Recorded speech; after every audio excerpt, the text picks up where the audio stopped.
Clear కట్గా information అయితే తెప్పించుకుంటున్నాము. Enquiry అయితే వేసాము. ఎంక్వైరీ రిపోర్ట్ అయితే రెడీగా ఉంది. వాళ్ళు కూడా ఇవ్వడానికి సిద్ధపడ్డారు. విషయం ఏంటంటే వాట్ ఎవర్ ఇట్ మేబీ, అతను హాస్పిటల్కి వెళ్తున్నప్పుడు మన ఈ వీడియోస్ వచ్చినవి కూడా, అతను ఏదో హాస్పిటల్కి వెళ్తున్నప్పుడు ఇది యాక్సిడెంట్ జరిగింది. యాక్సిడెంట్ నేపథ్యంలో అతను ఒక హాస్పిటల్లో జాయిన్ అయ్యారు అన్నది వచ్చిన ఇన్ఫర్మేషన్. ఆ హాస్పిటల్లో ఎట్టి పరిస్థితుల్లోని ఎవరైతే ఎస్కార్ట్ ఉన్నారో ఆ ఎస్కార్ట్ అయితే పొరపాటు ఉంది. ఎవరైతే ఎస్కార్ట్ డ్యూటీ చేశారో ఆ అఫీషియల్స్ మీద కంపల్సరీగా ప్రభుత్వపరమైన చర్యలు ఉంటాయి, డెఫినెట్గా ఉంటాయి.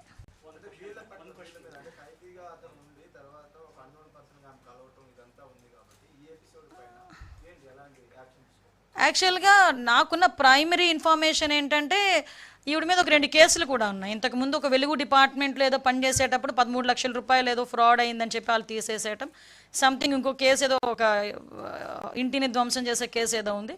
ఫర్దర్గా కొన్ని మా పరిధులు మాకున్నాయి, మా ఎంక్వైరీ మాకు జరుగుతుంది. ఏదైనా కూడా ఎంక్వైరీ రిపోర్ట్ని బేస్ చేసుకొని కంపల్సరీగా కఠిన చర్యలు తీసుకుంటాం.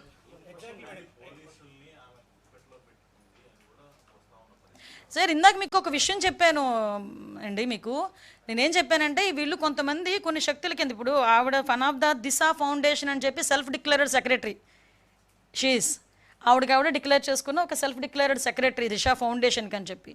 ఆ టైంలో దిశ అన్నది ఎంత పాపులర్ వర్డ్ మీ అందరికీ తెలుసు.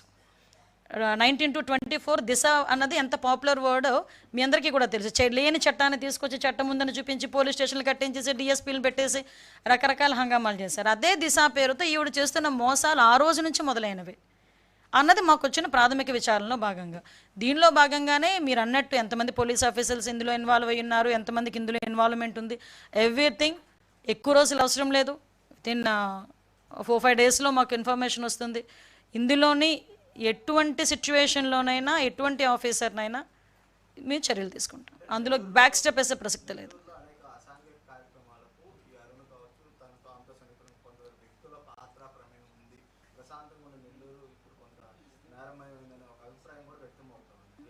డెఫినెట్లీ మీరు అన్నది కరెక్టే. మీరు అన్న దాని మీదే మేము ఎంక్వైరీ చేస్తున్నాం.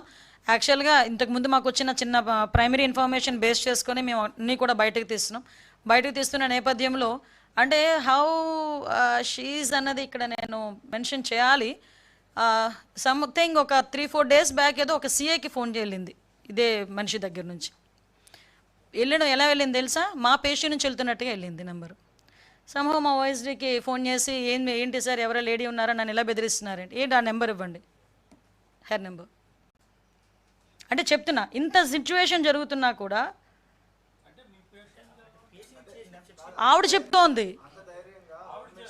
Yes exactly, that's why we are enquiring. అందువల్లనే మేము చాలా డెప్త్కి వెళ్ళి ఎంక్వైరీ చేస్తున్నాం. కొన్ని సందర్భాల్లో ప్రెస్ ముందు కొన్ని మేము చెప్పలేం. మేము యాక్షన్ తీసుకునేటప్పుడు కొన్ని పరిధులు మాకు ఉంటాయి. ఆ పరిధులు దాటి మేము ఎప్పుడు యాక్షన్ తీసుకున్న తర్వాత పరిధి దాటి మేము మాట్లాడతాం.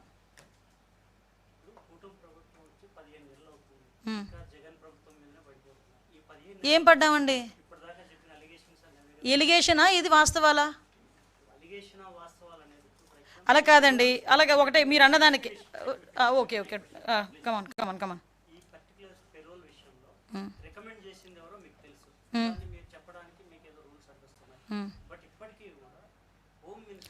ఒక విషయం నాకు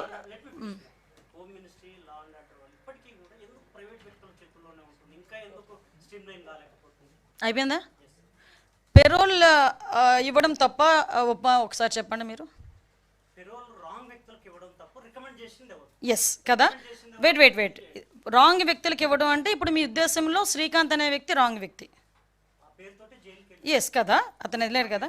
మరి లాస్ట్ గవర్నమెంట్ ఎందుకు మాట్లాడితే పడతారని అంటారు కదా, ఇది is it correct or not? 27/1/24లో ఆయన 30 days పెరోల్ పెడితే ఆ పెరోల్కి ఇదే ఆఫీసర్స్, అతను చాలా వెరీ గుడ్ పర్సన్ అని చెప్పి ఇదే ఆఫీసర్స్ పెరోల్ శాంక్షన్ చేసి మళ్ళీ ఇంకొక 15 రోజులు ఎక్స్టెన్షన్ చేసుకున్నారు. మేము ఈరోజు ఆ పని చేయలే. ఎస్ వెయిట్ నన్ను కంప్లీట్ చేయనియండి. ఇందా మీరు కంప్లీట్ చేయమని అడిగారు కదా, let it be complete. Yes, parole ఎలా వచ్చింది అన్నది నేను తర్వాత మా రిపోర్ట్స్లో మేము చెప్తామని చెప్పాను. ఒకటి. నెక్స్ట్ థింగ్, పెరోల్ వచ్చిన తర్వాత ఇతను ఒక నెటోరియస్ క్యాండిడేట్, పెరోల్ రాకూడదు అన్న సంగతి మా దృష్టికి వచ్చి ఇమీడియట్గా మేము వితిన్ 1 weekలోనే పెరోల్ క్యాన్సిల్ చేసి అతన్ని తిరిగి మళ్ళీ జైల్లో పెట్టాం. ఇలా 45 రోజులు బయట పెట్టలేదా? మేము తీసుకొచ్చి మేము పెట్టాం కదా, అది మా చిత్తశుద్ధి. అని మీరు అనుకుంటున్నారు you are stick on your word, I'm stick on my word. Please, నేను జైల్స్ డిపార్ట్మెంట్తో కరెక్ట్గా 4 days బిఫోర్ నేను రివ్యూ పెట్టుకున్నా. కావలిస్తే ప్రెస్లో వచ్చింది, ఫొటోస్ ఉన్నాయి, జస్ట్ చెక్అవుట్. ఆ రోజు నాకు ఆ సూపరింటెండెంట్ నాకు చెప్పాడు, madam he is very notorious candidate, అతని పెరోల్ వచ్చింది, జస్ట్ ఒకసారి చెక్ చేసుకోవాలి, లేకపోతే మనం ఇబ్బంది పడతాం. వెంటనే నేను ఆ రోజు ఆర్డర్ ఇచ్చాను. సైమిల్టేనియస్గా ఆ రోజు వార్త వచ్చిన తర్వాత ఆ పెరోల్ అన్నది క్యాన్సిల్ అయింది. కానీ ఇంతకు ముందే జరిగింది మా జైల్స్ శాఖ డిస్కషన్. ప్లీజ్ ఒకసారి కనుక్కోండి, ఇదేమో మూసుకొని కూర్చోవాల్సిన, దాచుకొని కూర్చోవాల్సిన అవసరం ఏం లేదు కదా. మీరు ఒకటే చెప్తున్నాను, ఇప్పటికీ నేను చెప్తున్నా, స్టిక్ ఆన్ అయి ఉన్నా. Whatever your word you are stick on thus. నేను నా వర్డ్కి నేను స్టిక్ ఆన్ అవుతున్నా. అందుకే కదా ప్రాసెస్ చేసి ఆపాము, పెరోల్ ఆపాము, పెరోల్కి ఇవ్వకూడదని చెప్పాము, అతన్ని తీసుకొచ్చి మళ్ళీ జైల్లో పెట్టాము. అతని వెనకాతలు ఏం జరుగుతుంది, పెరోల్ ఇవ్వడానికి ఎవరెవరు ఇందులో సహకరించారు దాని మీద ఎంక్వైరీ జరుగుతుంది. ఎవరైతే దట్ లేడీ ఆవిడ బ్యాక్గ్రౌండ్ ఏంటంటే అట్లా ఎంక్వైరీ జరుగుతుంది. ఆవిడ వెనకాతలు ఎవరెవరిని బేస్ చేసుకొని ఆవిడ ఇంత నెట్వర్క్ చేసిందన్న దాని మీద ఎంక్వైరీ జరుగుతుంది. ఎవరిని వదిలిపెట్టే ప్రసక్తి లేదు. ఈరోజు మేము మరీ చెప్తున్నామండి, ఇలాంటి క్యాండిడేట్స్ కనుక ఎవరైనా, ఇలాంటి గ్యాంగ్ కనుక రాష్ట్రంలో ఎక్కడున్నా కూడా, ఏమండి మీకు ఒకటే చెప్తున్నా, ఇక్కడ ఉన్నది చంద్రబాబు నాయుడు గారండి ముఖ్యమంత్రిగా, అది మీరు అర్థం చేసుకోవాలి. చంద్రబాబు నాయుడు గారు పెద్ద ఫ్యాక్షనిస్టులనే ఆ రోజు వాళ్ళందరినీ కూడా కంట్రోల్ చేసిన పరిస్థితి, నక్సలిజాన్ని కంట్రోల్ చేసిన పరిస్థితి. ఈ రోజుకి కూడా గాంజా కూకట వేలతో ముందుకెళ్ళిపోతే, ఈ రోజుకి మేము ఎన్ని బాధలు పడతాం, వ్యవస్థలని నిర్వీర్యం అయిపోతే వాటిని తిరిగి సెటైట్ చేయడానికి మేము ఎన్ని బాధలు పడుతున్నాం మాకు తెలుసు. ఒక పక్క నుంచి సోషల్ మీడియాలో ఇలాంటి వాళ్ళు చేస్తున్న దుష్ప్రచారాన్ని తిప్పికొట్టడం ఒకవైపు, ఒక పక్క నుంచి యాంటీ సోషల్ ఎలిమెంట్స్ని కట్టడి చేయడం ఒకవైపు, ఒక పక్క నుంచి లా అండ్ ఆర్డర్ని సెటైట్ చేయడం ఒకవైపు, ఒక పక్క నుంచి డెవలప్మెంట్ ఒకవైపు, ఒక పక్క నుంచి వెల్ఫేర్, ఇవన్నీ మేము కీ రోల్స్ అన్నీ మేము ప్లే చేస్తున్నాం. అవసరమైతే దయచేసి మీరందరూ కూడా సహకరించండి, ప్రజలు సహకరించండి, మేము అది కోరుకుంటున్నాం. ఈరోజు ఒక ఎన్డీఏ కూటమి ప్రభుత్వం ఎవరిని కూడా, ముఖ్యంగా తప్పు చేసిన వాడిని వెనకేసుకొచ్చే ప్రసక్తి లేదు. అది అలా చెయ్యరు ఎన్డీఏ కూటమి. అలా చేసే పరిస్థితి, ఏ పరిస్థితులు ఎవరున్నా కూడా వాళ్ళ మీద చర్యలు తీసుకుంటాం. ఇంతకు మించి ఇంకేం కావాలి?